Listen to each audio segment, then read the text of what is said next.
안녕하십니까, 이장석입니다. 이제 8번째 시간이 되다 보니까 시간의 제약을 느끼시면서 6편, 7편 오면서 약간 보시는 분의 숫자가 줄어들고 있는데, 뭐 중간에 주제별로 보셔도 상관없으니까 부담 느끼지 마시고 계속 좀 따라와 주셨으면 좋겠습니다. 오늘은 이 고객의 5번째 시간이 되겠습니다. 지난주에 우리가 고객의 접점을 어떻게 유지하는가, 고객 관계 중심으로 말씀을 나눴죠. 물론 그 전에 우리는 고객에 대한 정의를 정확히 하자, 선택과 집중이라는 이름 아래 고객을 미싱하고 있다, 방치하고 있다라는 주제를 하고 난 뒤에 고객의 접점 관계 유지에 대한 말씀을 나눴습니다. 오늘은 같은 주제지만 좀 달리 고객 관계를 어떻게 바르게 유지하는가, 이 주제로 잘라서 고객관계 관리 측면의 주제를 다루고자 합니다. 오늘 주제는 별로 유쾌한 주제는 아니라고 생각합니다.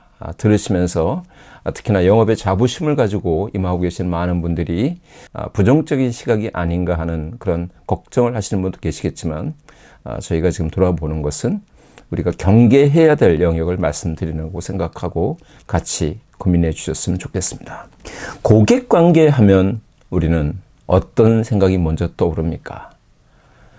영업을 하는 사람들은 고객과의 관계를 유지하고 관계를 강화시키고 증진시키는 사람들이죠. 흔히 클라이언트 릴레이션십이라고 얘기를 하죠. 관계하면 우리는 이런 생각을 많이 하죠. 흔히 식사를 같이 하고 술 한 잔 같이 하고 골프를 치고, 우리나라 말로는 적당한 말이 없죠. 영어로는 엔터테인먼트라고 얘기하지만 흔히 접대라는 용어를 많이 쓰기로 합니다. 이런 데 시간을 많이 보내죠. 과연 냉정하게 이런 접대 또는 엔터테인먼트에 의해서 고객의 관계가 어느 정도 깊어진다고 생각하십니까? 어떻게 관계가 장기적으로 유지된다고 생각하십니까? 제가 한 회사에서 영업을 30년 동안 하면서도 수없이 많은 고객을 만났지만, 이게 여러분 공개된 강좌니까 제가 자신 있게 말씀드릴 수 있는 거는, 제 스스로 이런 한 장 누구하고 거래한 적도 없고 실제 규정이 어긋난 접대 관계를 유지한 적은 전 없다고 자부하고 있습니다. 그로 인해서 저한테 돌아온 것은 뭐냐, 비즈니스적인 어떤 나쁜, 좋지 않은 부정적인 결과가 올 수 있는 경우도 있었지만, 수없이 많이 만나는 제가 인간관계로 만나는 친구 또는 선배로 모시는 분들이 대부분 고객관계에서 시작된 분들입니다. 결국은 고객관계 핵심 용어는 뭘까요? 접대, 엔터테인먼트가 아니라 신뢰죠. 어떻게 트러스트 관계를 유지할 것이냐, 그걸 증진시킬 것이냐, 이 주제라는 것이죠. 그런 주제를 오늘 한번 얘기 드리도록 하겠습니다. 우리가 지난주에 고객관계에 있어서 4가지 잘못된 우리가 일어나고 있는 일들의 말씀을 드리고, 연이어서 5번째 고민을 얘기하도록 하죠. 영업은 뭐 하는 사람들이겠습니까? 회사를 대표해서 또는 조직을 대표해서 고객과 우호적인 관계를 유지하고 고객을 우리 회사의 긍정적인 분으로 만드는 게 가장 중요하죠. 근데 이게 항상 그럴까요? 제가 안타깝게 생각하는 상당히 많은 사례들은 고객을 영업팀들이 적으로 만든다. 이게 곳곳에서 항상 다양한 일들로 나타나고 있다라는 것이 현실이라는 거죠. 이건 3가지죠, 그죠? 영업을 처음 하는 사람들이 그런 생각하고 일어나는 사람이 어디 있겠습니까? 내가 영업을 정도에 벗어나게 한다. 내가 목표를 달성하기 위해서 수단과 방법을 가리지 않는다. 이런 영업을 하겠다고 영업을 시작한 사람이 어디 있겠습니까? 근데 영업을 하다 보면 기본, 초심을 잃어버리죠. 당장 나의 단기적인 목표 달성을 위해서 또는 영업의 어떤 과도한 스트레스를 극복하기 위해서 여러 가지 해서는 안 되는 일들을 벌어지게 되죠. 고객한테 말 한마디를 잘못하게 되죠. 상당히 많은 일들이 굉장히 심각한 문제에서 오리라고 생각하지만, 아주 작은 미세한 것에서 우리가 문제가 발생되고 있다는 것이 제가 본 가장 근본적인 원인입니다. 2번째는, 영업 직원은 고객 입장에서 봤을 때는 어떻습니까? 회사를 대표하는 거거든요. 내가 곧 고객 앞에 서면 우리 회사다라는 생각을 가져야 됩니다. 자연히 누가 존재하는 것이 아니라 고객을 담당하거나 영업 직원 입장에 볼 때는 그 영업 직원 한 사람이 그 회사인데, 영업 직원들이 그걸 잊어버릴 경우가 많이 있죠. 그렇지만 고객들은 그 영업 직원 한 사람으로부터 받은 상처 또는 만족스럽지 못한 일, 이런 일로 인해서 그 회사 전체를 평가하게 되죠. 결과 이런 일이 생기는 원인은 뭐겠습니까? 당장의 목표에 눈이 멀기 때문에 그렇죠. 영업의 실적 중심, 목표 달성 중심의 이러한 생각들이 이런 일들을 만드는데, 제가 두 번째 쓴 책, 첫 출근한 영업자에게서 이러한 사례들을 상당히 많이 다루고 있습니다. 참 어려운 일이죠. 결과적으로 어떤 일이 생깁니까? 우리가 실망이라는 단어를 다르게 쓰죠. 그죠? 희망망자를 쓰지만 저는 여기서 망각한다는 망자를 쓰겠습니다. 다시 말하면 뭐합니까? 우리가 영업직원 한 사람이 기본 초심을 잃어버리고 내가 회사의 대표라는 생각을 잃어버리고 목표에 눈멀게 되면 결국은 우리 후배, 내 동료들의 자리를 잃게 하는 겁니다. 또 어떻게 되겠습니까? 잊혀지죠. 고객으로부터 잊혀집니다. 누가 잊혀집니까? 영업직원 한 사람이 잊혀지는 것이 아니라 우리 회사가 잊혀지는 거죠. 참 심각하죠. 그래서 영업직원이 고객관계에 있어서 정말 심각하게 생각해야 할 첫 번째는 뭐냐? 영업직원이 고객을 적으로 만드는 일은 적어도 해서는 안 된다. 여러분, 이 그림이 생각나십니까? 많이 들었고 배웠던 얘기들이지 않습니까? 육지의 높이가 해수면보다 낮기 때문에 항상 물이 넘치는 걸 걱정하는 네덜란드의 얘기죠. 물론 미국의 동화작가가 쓴 얘기지만, 한스라는 어린이가 우연히 저녁에 길을 걷다가 뚝방길에 물이 새는 것을 발견하죠.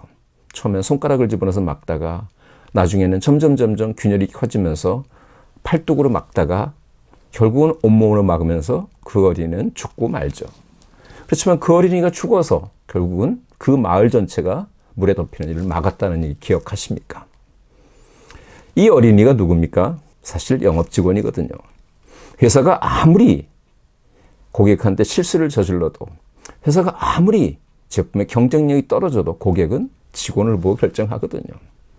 사실은 우리가 조심해야 될 게 뭐냐? 아까 제가 거창하지 않은 거라고 말씀드렸지만, 고객한테 하는 말 한마디, 고객한테 약속 하나의 이행, 이런 것에서 결정납니다. 혹시 기회가 있으시면 다른 사례를 찾아보시거나 첫 출근한 영업자에서 수없이 많은 사례를 한번 보시기 바랍니다. 제가 직접 겪었던 얘기들을 정리한 내용들입니다.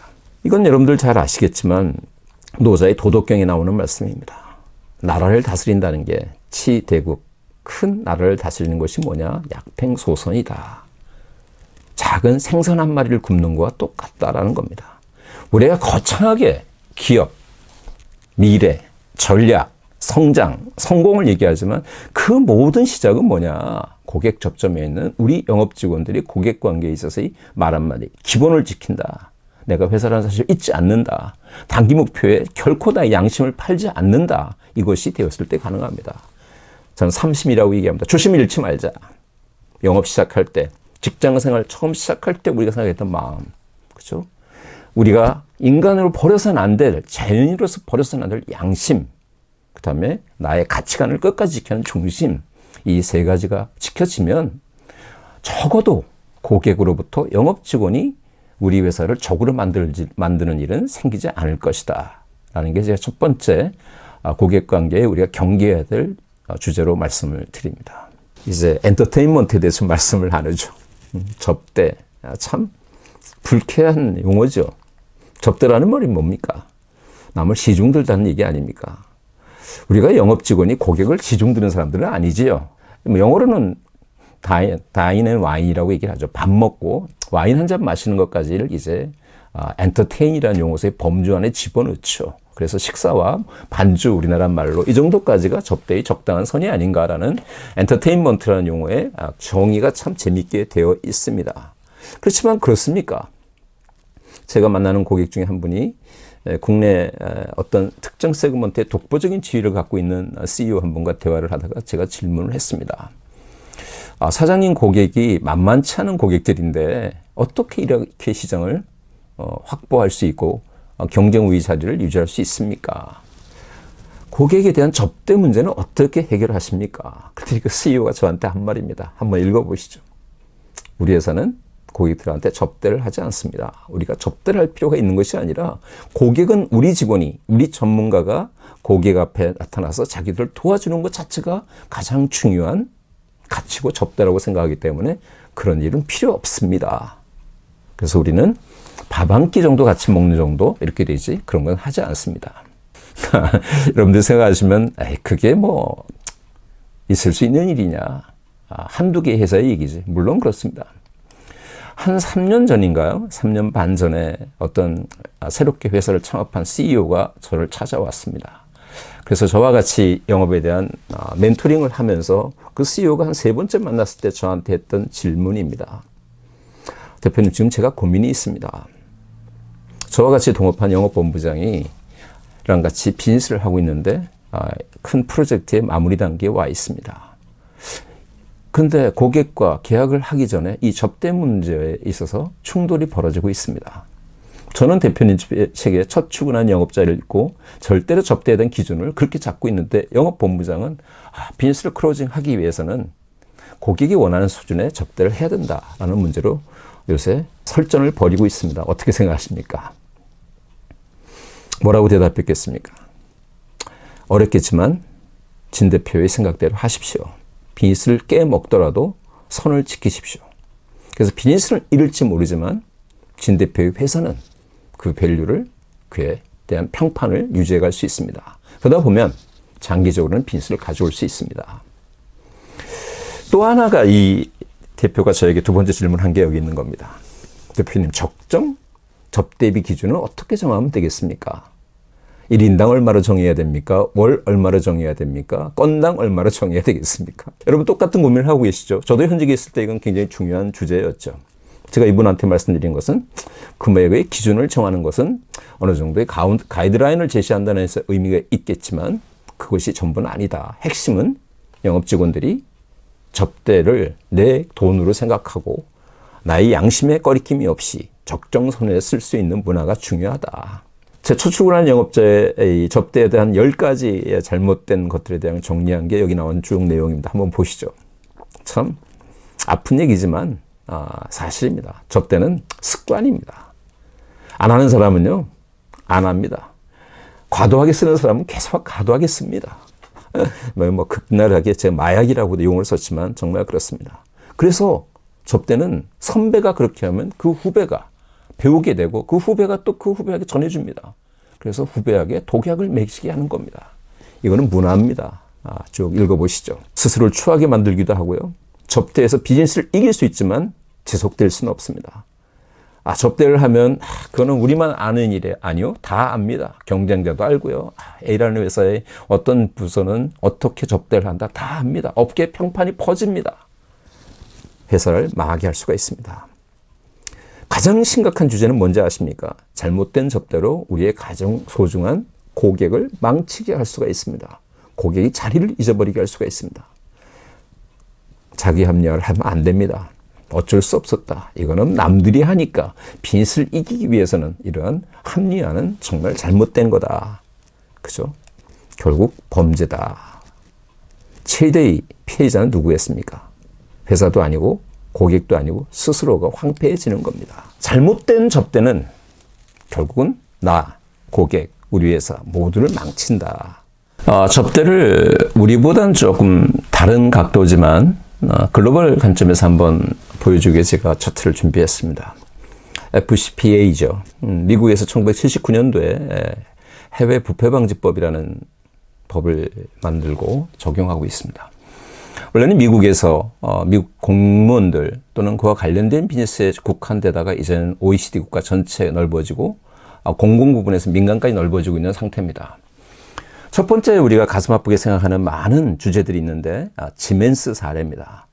지멘스가 2001년서부터 2004년까지 멕시코나 중국, 리비아 등의 정유공장 근대화 프로젝트를 하기 위해서 엄청난 뇌물을 뿌린 것이 발견됩니다. 그래서 2006년에 발견돼서 2008년도에 8억 유로의 페널티가 부여되고 CEO는 무려 징역 15년을 선고받게 됩니다. 이거는 이제 우리가 흔히 얘기하는 가장 심각한 첫 번째 사례로 나오죠. 제가 이제 가장 근래에 기억이 났던 케이스는 에이븐이라는 회사입니다. 에이븐이라는 회사는 미국의 화장품 회사입니다. 우리 같으면 이제 방문 판매 회사죠. 중국은 방문 판매가 허용되지 않았는데 이 회사가 방문 판매를 허용받기 위해 중국 관리들에서 접대를 하게 됩니다. 이 사람들이 쓰는 접대의 비용이 1,000만 불입니다. 2004년서부터 2007년 사이에 쓴 돈이 1,000만 불의 뇌물을 중국 공무원들한테 쓰게 되죠. 그래서 결국은 방문 판매 허가를 받게 됩니다. 그렇게 해서 그것을 이상하게 생각한 중국의 기자가 이것을 파헤치기 시작한 게 발단이 돼서 2014년도에 7년 전에 있었던 사건이 발각이 되죠. 그래서 이 회사가 받은 페널티가 1억 3,500만 불입니다. 그 당시 환율로 보면 한 1,500억 정도 되겠죠. 그 다음에 이제 우리가 시간을 쭉 흘러서 저는 그때 2014년에 이 케이스를 발견하고 현직에 있을 때 우리 직원들의 교육했던 생각이 나는데 점점 그 규모가 커집니다. 여러분들 잘 아시는 에릭슨이라는 통신회사입니다. 이 회사도 브로커를 통해서 중국이나 인도네시아, 쿠웨이트, 사우디아라비아, 베트남 이런 데 뇌물을 주는데 엄청난 돈을 씁니다. 그래서 이 회사가 받은 페널티가 얼마겠습니까? 무려 10억 6천 유로입니다. 그럼 우리나라 돈으로 보면 어떻게 되겠습니까? 거의 1조 5천억 정도가 되죠. 자, 에릭슨이 2019년에 이렇게 어마어마한 금액으로 페널티를 받고 났는데 이것이 가장 최대 페널티라고 알려져 있었습니다. 그러나 올해 초에 또 하나의 기록이 깨지게 되어져. 에어버스, 잘 아시는 항공기 판매사입니다. 우리나라 항공사도 여기에 연루되어서 관련된 임원이 처벌받은 걸로 저는 알고 있습니다. 이 회사가 받은 페널티는 무려 36억 1천만 불입니다. 불이 아니라 유로 달러입니다.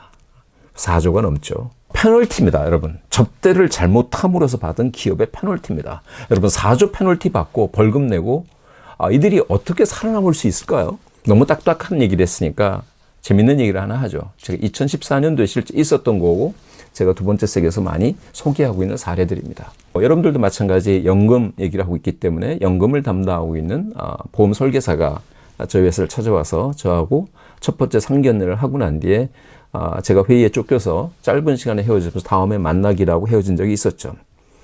그런데 제가 다음에 약속을 하고 난 뒤에 시간이 안 맞아서 계속 못 만나고 있었습니다. 물론 사무실에 전화가 오기도 하고 메시지가 전화가 오기도 했지만 저는 급한 일이 아니어서 만나지 않았었어요. 그러다 2014년 가을에 여러분 기억하시죠? 월드컵이 진행될 때 제가 집에 오니까 저 식탁 위에 이런 게 펼쳐져 있었습니다. 저희 집사람이 우선 보험회사에서 온 조그만 박스니까 무심코 열었다가 그 박스 안에서 이러한 물건이 들어있었다는 거죠. 캔맥주 하나, 땅콩 한 봉지, 그 다음 편지죠. 그 보험 설계사가 저한테 보낸 편지입니다. 대표님 바쁘신 건 아는데 저하고 봄에 만나서 시간을 내주시기로 했는데 아직까지도 시간을 안 내주셨습니다. 한번 꼭 만나서 상담을 해드리고 싶습니다. 스트레스 많이 받는 걸 알고 있는데 맥주 한잔 드시면서 월드컵 재밌게 보시고 스트레스 푸세요. 제가 이 사진을 찍어서 그 다음날 저와 같이 일하는 리더들한테 전부 다 공유했던 기억이 납니다. 접대라는 게 뭘까요? 거창하게 골프 치고 술 먹고 아까 글로벌 사례에 나왔던 것처럼 뇌물 뿌리다 사건을 저지르는 그런 것이 아니라 이런 귀여운 접대도 있죠. 제가 바로 다음날 이분한테 전화를 해서 만났던 기억이 나고 지금도 그 인연으로 연락을 하고 있습니다. 접대를 너무 거창하게 생각하지 마시라는 거죠. 그럼 이제 우리가 생각해야 될 세 번째 꼭지가 뭐냐? 컴플라이언스라고 흔히 얘기를 하죠. 규정, 영업 윤리, 영업 규정을 지킨다는 건 두 가지 양대 축이 있습니다.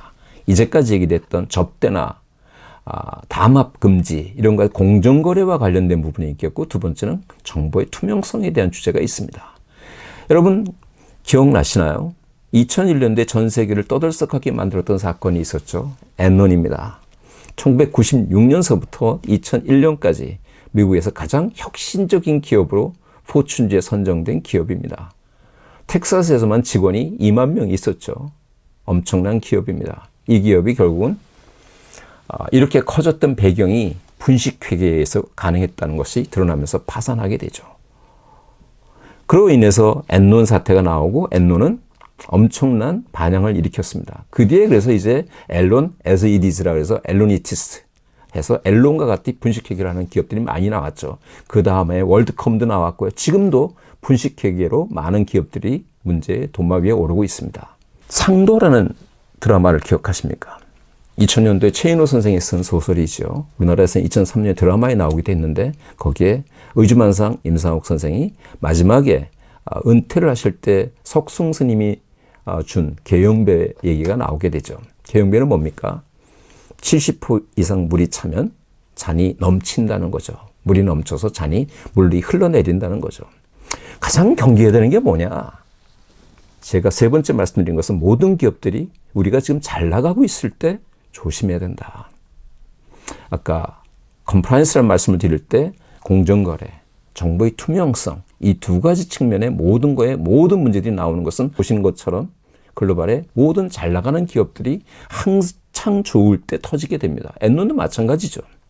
잘 나갈 때 조심해야 됩니다. 그래서 개영비에 대한 얘기를 제가 드립니다. 지금까지 제가 2주에 걸쳐서 고객 관계를 말씀드렸는데 지난주에 4가지를 말씀드렸죠.